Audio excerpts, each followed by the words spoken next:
嗱，你哋成日抽唔夠水，走嚟發老脾啊嘛，發窮惡啊嘛，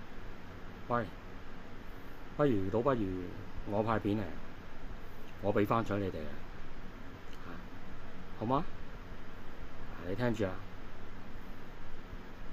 我派片啊，我俾翻水你，真係聽住，我而家俾水你，係。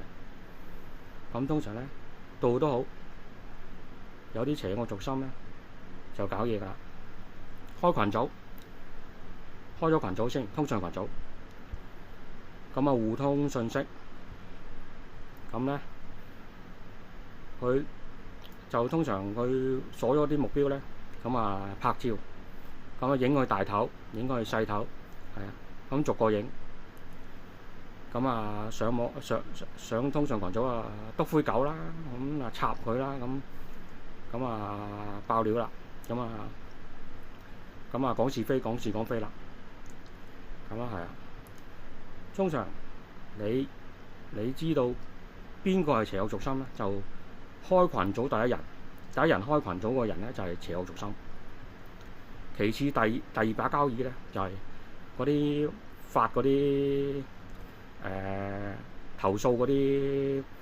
篤灰狗嗰啲相啊，嗰啲人啊，嗰啲就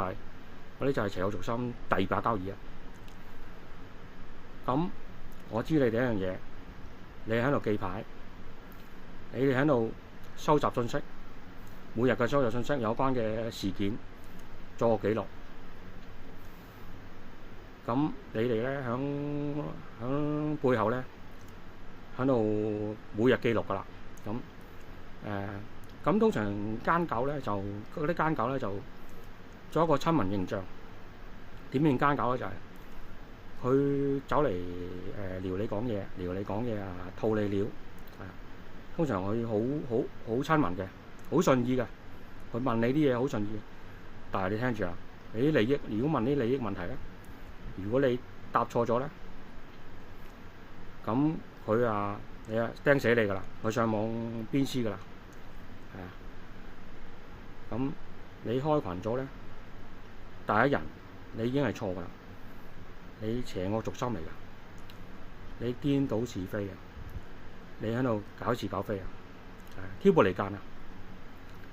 喺度挑撥啊，啲人際關係啊，係喺度越爆越多料啊嘛，越搞上晒腦啦，喺個通訊群組係咁影相拍照 send 信息係嘛，嗰啲就係咁多，係啊，係小心啲啊！你嗱，我俾咗料你哋啦，嗱你通常走嚟抽唔夠水啊發紅我嗰啲啊，嗱你聽住，我俾咗料你哋啊，聽住啊。